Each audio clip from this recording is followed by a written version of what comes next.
Hello and welcome back to Hoi 4, Crush Your War, Zarantia, over Mekiouzza Ataghan. I forgot how I pronounced it, and I was already pronouncing it wrong, so that's a good sign.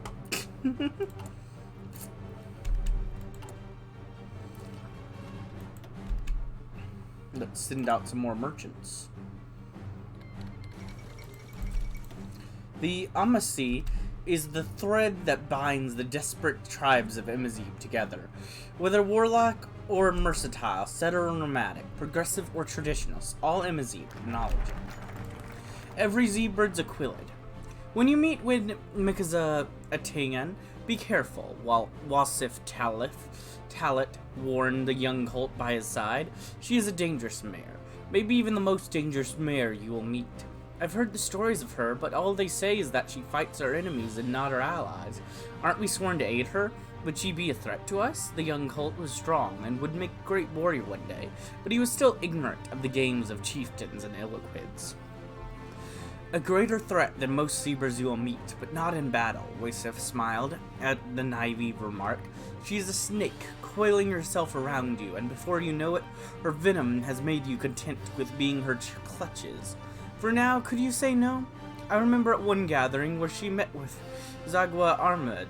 You would have thought they would be cold with each other, but Mekiouzza met her with warmth you give a daughter, inquired about Zaga's niece, and whether she had her foal yet. Within a week, she was like a mother to all in their tribe. I don't understand, isn't that a good thing? She's hospitable? She ingratiated herself with the Emzimrid, like she was everyone's mother, and before long they were so woven into her schemes that they could not pull away without ripping themselves apart. Now they walk by her side, so integrated into the greater Ataghan that they no longer are a whole, but part of something else. That's why she's dangerous. She sees no Talit, or Asmarad, or Ataghan. All she sees is Imazib. And as long as she is a Quillid, she will defend and care for them, whether we like it or not. Slip up around her and you too will be her ward. That sounds nice. Let's just go with it. That's what I say. The Blue Sage. Tazawent Wivgov is a zebra of a singular wisdom and mercantile skill. Having traveled across northern Zebrica for decades, he is a stallion of a thousand stories and a million insights. His return from his latest travels is eagerly awaited by not just Mekiouzza, but all Imazib. Interesting. Well, hello, Blue Sage. The 1,000-mile traveler. The sharp, spicy aroma of the sacred Ignet tea rose from the bowl between them, and Mekiouzza raised the bowl to offer to the wise sage that sat before her. Weigurg Tazawent was a slight zebra, though just how was hard to see thanks to Tazawent's customary blue robe and veil that covered all but his bespectacled eyes. Yet his age and his wisdom shone through his obscuring clothes as he placed the books down before Mekiouzza and accepted the tea. My life work, such as it is, alas, I return before you a defeated zebra. He bowed his head before drinking. Mekiouzza, whose hoof had traveled over the first book's cover, raised an eyebrow. I count 8 books, each of them sizable. Can there be so much in the art of alchemy you still have not learned? For each and everything I learned, I realized there were 10 things more to discover. Weigurg sighed as he gave the cup back. My life's goal, I'm afraid, was far too ambitious, and with one single zebra to master. The world is great, greater than we realize, and we rise to challenge it. It reminds us of how small we are. You saw that a long time ago, did you not? That was why you sought to reunite our people and elevate us to something different. Mekiouzza did not answer, only smiled wryly at him as she raised the cup to him and drank. Weigurg bowed his head towards her. I'm your humble servant, Eloquid. You're back. And you give me some nice bonuses.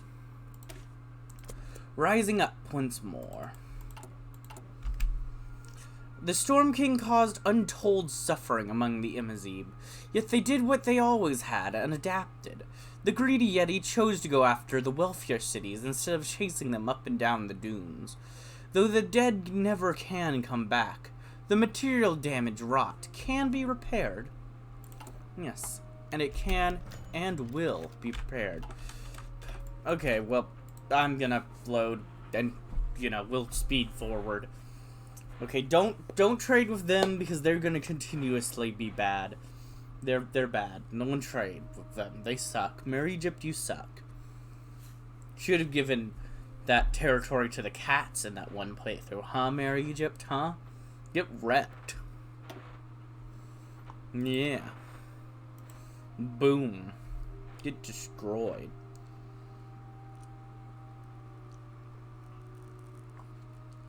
I don't know. I don't know. Just me being me, okay? Just let me be, Just let me be. Yeah.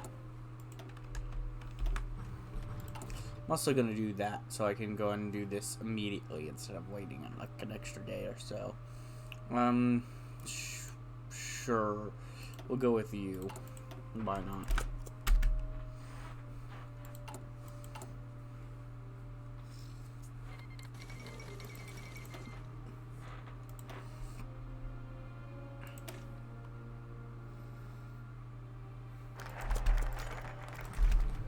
Alright. Go.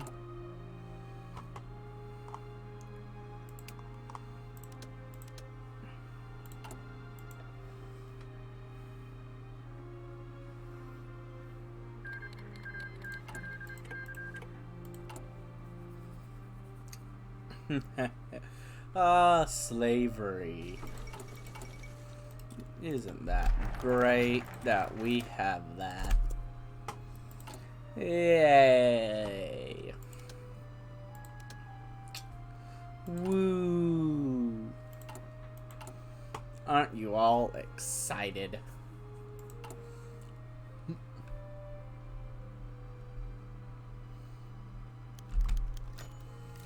Thanks to our efforts, the Zarantian trading network is as strong as it has ever been before. And as usual, our customers can pay in whatever way they are able, which has led many across the post-Storm King North Zebrica to pay in weapons. Or rather, make sure their guards are well armed, I suppose. Thanks to the success of our ventures, our trade network has improved and does not require input anymore.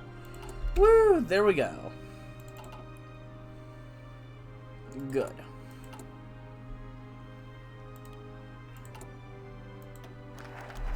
Simple glassworks. If one would look at Zarantia, one would almost think they hadn't suffered from the ravages of the Storm King. After all, with its boundless deserts and nomadic culture, what could they have suffered under the tyrant's suffocating grip? It was disgustingly ignorant thought. Mekiouzza has seen firsthoof the broken families, the destroyed towns and abandoned tents, the scorched lands of our people. And their despair gripped her heart. The horrors had he inflicted on her people were an unforgivable crime, and if she were any lesser, she would have fallen in a deep despair, or a maddened sense of revenge. Not to say she didn't desire revenge, but this revenge wouldn't come from blood and fire, but by picking up the pieces left from her home, and reforged into something greater, a whole larger than the Storm King ever saw before. He blighted them with his presence. As you can see, the rebuilding of Shizra is going a space. An assistant shows her ledger after ledger, as well as reports. At the pace of everything, reconstruction should be done within a month. Not only reconstruction, improvement, she said, to the light confusion of the assistant. Shizra didn't have schools to teach its youth. Its reservoirs were pitiful, and did not serve them as well as they could, she continued, pushing herself to stand from her chair, gazing upon the widow with a thoughtful, stern expression. They did not have modern plowshares to work the soil. I trust those means were all given to them now. They have, and we are seeing about supplying the outlying villages.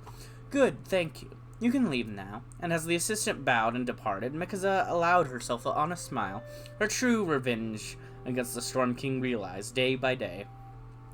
From the pieces of glass, a mosaic grander than what we were before. The legacy of the storm is gone. We've done it. Woo! Let's go. The Council of Chiefs, or Tribes, I mean. Close enough, but, you know. Unlike the Carthaginian Senate or the Mare Egypt Pharaoh, no Amazigh leader rules without the consent of the tribal leaders.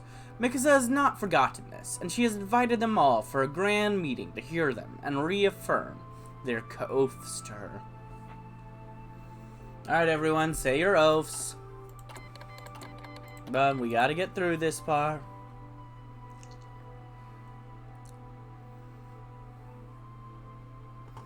Hello? Yep. Freeze up means either peace deal or civil war is happening. So, makes sense.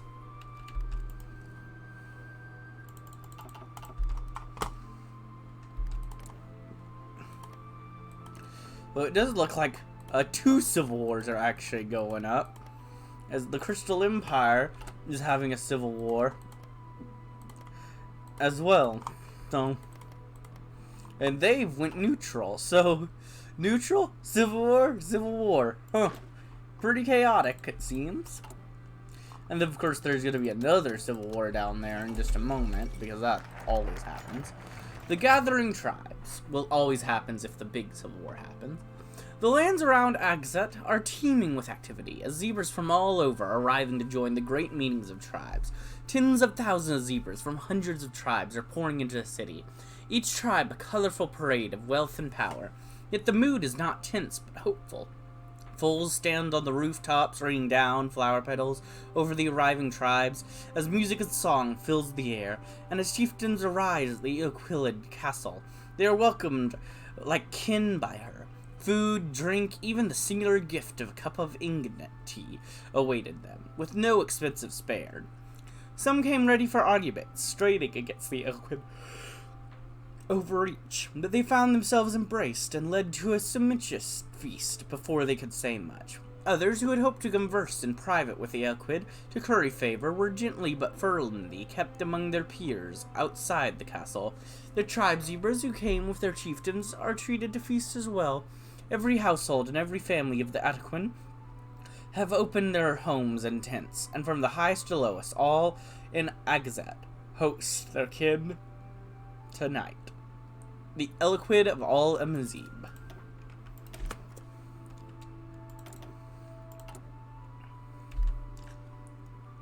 Chief Ironbreaker. No tribe is as martially inclined as the Armismud, and no Armismud as able as Zakwa. And on orders from Mekiouzza, she went to Carthage to gather all those Amazigh who served there as mercenaries and to curry favor among our old clients. Much Amazigh blood has been spilled over for the Carthaginians. Hopefully, they will honor this. Woo! This also gives me maintenance company and infantry weapons.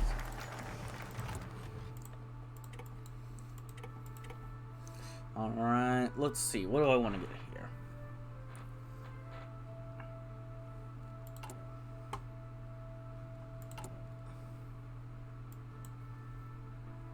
Let's just get, this.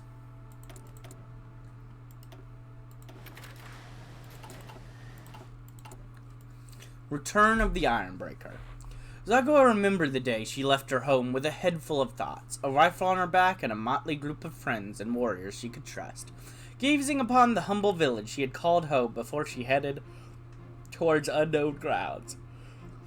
Years had passed. Friends had been lost and gained. Enough scars were cast on her body to make her look like a battleground map. Her youthful rage had been tempered with cold, calculating insight. Alongside her, as she looked backwards and marched into the Ironbreaker warriors, her battle brothers and sisters from home and abroad. Many of those she left with would never return home, their belongings and sometimes ashes being carried in a simple wagon to the families that, even after all these years, waited either for their return or for closure. Alongside these fallen brothers, however, were countless faces new to these lands. people that she had extended a hoof in friendship to when the world had all but cast them down. The Ironbreaker warriors were not the same group that left this village that day. Ponies and even griffins walked in her ranks, bonds forged in the fires of war, with each one carrying their particular wisdom and experience on each of their motions. As she approached the city of Agazet, the banners of Eliquid flew high above it, and she could see the small group awaiting her. A small speck of red among those waiting was unmistakable, even after all these years, and she smiled to herself. She was coming home, and she did so triumphantly. Welcome home, daughter of the desert. Chief Zagwa has returned, and with her brings not only her elite warriors, but also new weapons.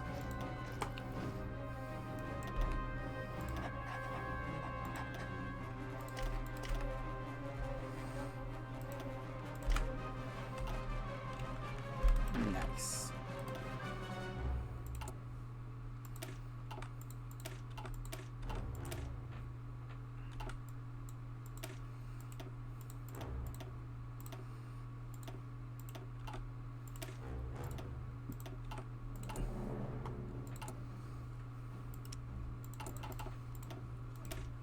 A 100 tribes. Mekiouzza's greatest achievement is and will always be the fact that she created a measure of unity, a measure of true unity among her people.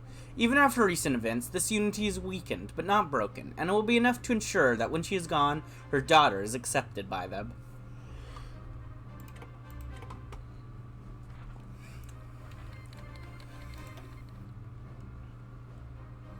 A new Millennium's Confederation.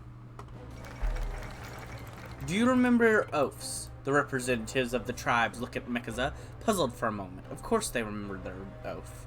Of course we do, our queen. Do you doubt our commitment to them? Grumbling starts to come from the elder and the tribe representatives, one that the queen simply lets it happen. None would dare accuse her after all, and yet, as they argued, it was clear amongst them that the different interpretation of the oath. Veterans and newly picked representatives of the tribes argued amongst themselves on what they meant, and soon a dawning realization came to them, prompted a single question. Mekiouzza raised a single hoof, silencing the commotion, before she spoke again. I do not doubt the commitment of the tribes to the promise, but how long has it been since these oaths were carved in words and paper? How many were here so long ago when they were made? I do not ask for a test of faith, but a renewal of those promises, an oath made for a new age. She gestures a hoof over all the leaders, a careful laid smile on her expression. Look at our land, our people, how they've suffered, yet how they've grown. Even with the loss of Tobuk, the people of Zarantia rebuilt themselves into something new. A new Zarantia requires a new confederation, a renewed vow, one that serves the Zarantia we live upon. The meeting would go without a hitch, the oaths and vows renewed, and if one or other trade deals happened between the like-minded tribe leaders, well, that was just a plus after all, wasn't it? Times change, bonds of kinship don't.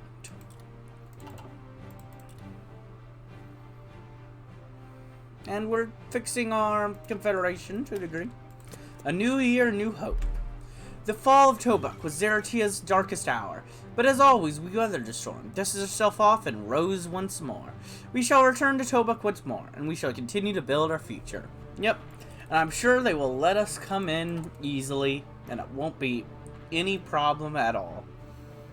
That's what happened in our last playthrough as them, right?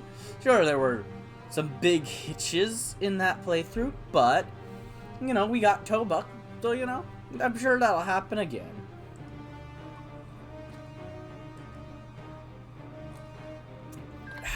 What could possibly go wrong? Well, they're communists, but that's good for them.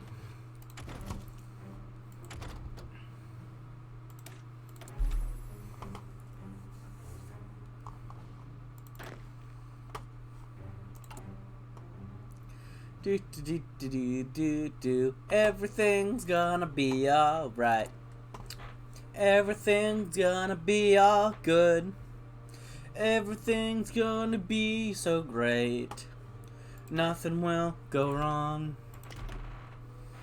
Everything's gonna work out fine.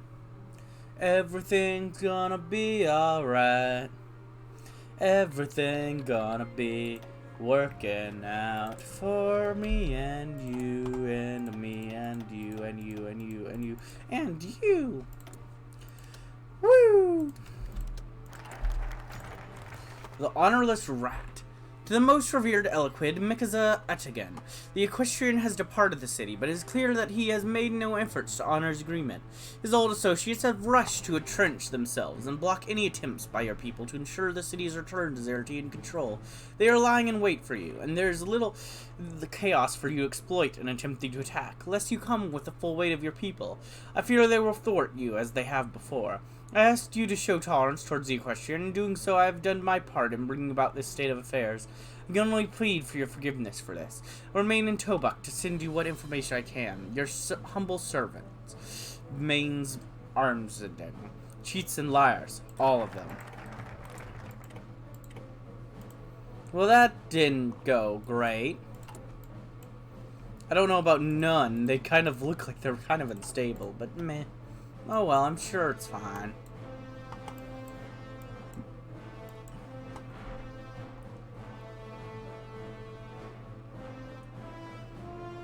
And we're not going this way.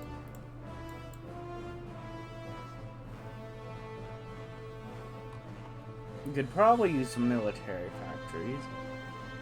For now, I think I'm going to go this way. And I'll worry about this stuff in a little bit. Our own Tobak. Tobak was a crutch to our nation's economy, and over-reliance on it will not be a mistake, we will repeat. Through investment, internal and external, we will carve a new jewel within our land. Woo! Let's do it.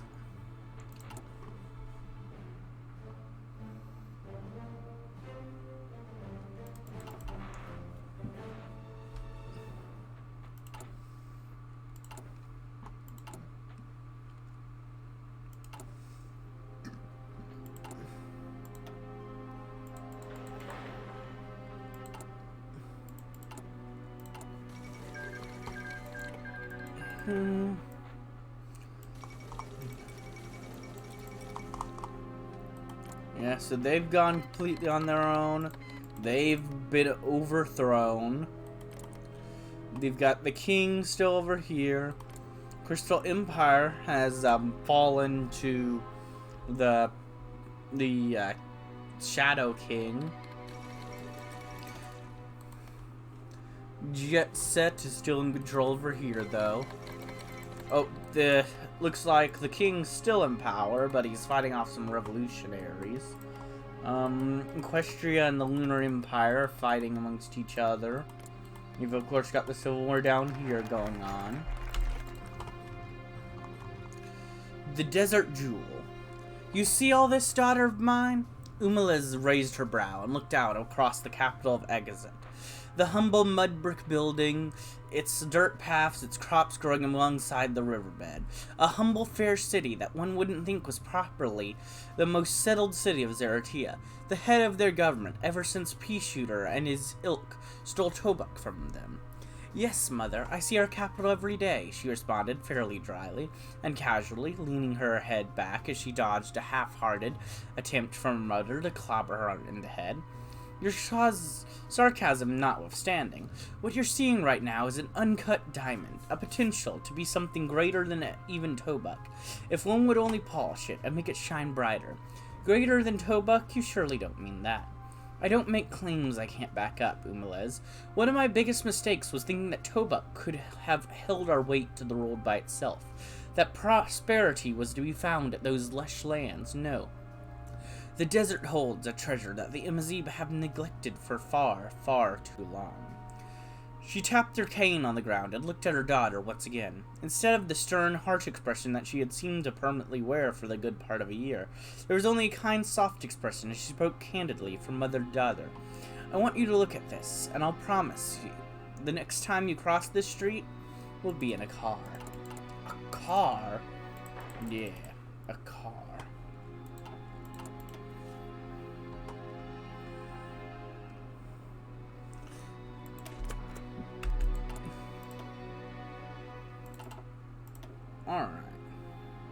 Just working on build-up.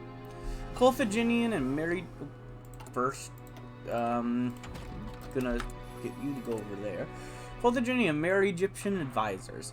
Even if we do not have the know-how that we need to continue our march towards a modern society, other nations and their people have. Gold is a powerful motivator, and some can be swayed to apply the white heat of technology to Zarantia. True.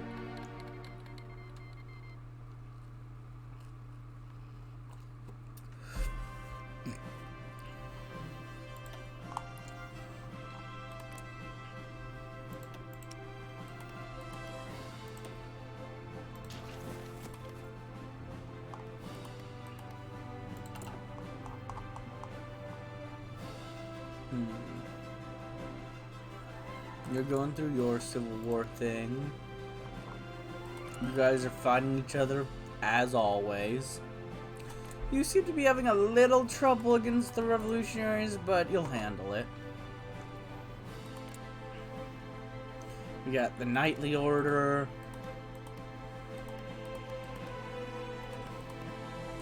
Seems like at the moment, mostly stable over here, though it does look like some fascist elements are rising over there.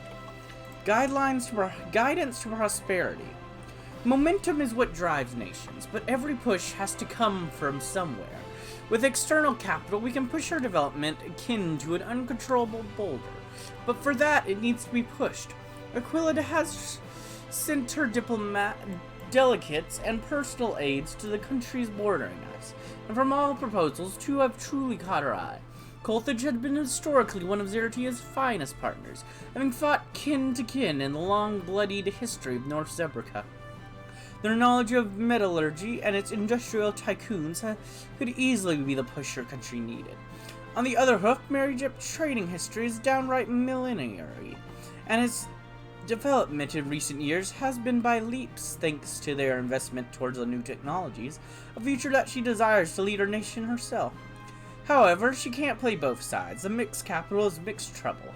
With a nod to herself, quickly wrote a missive to one of the proposals and called to her aid for delivery. So we could get electronics and industry, or excavation technology and industry. I'll go with electronics and industry. But I think this is a good time to go ahead and end this episode. I hope you enjoyed, and if you did, like, comment, subscribe, and hit the bell button. And as always, peace.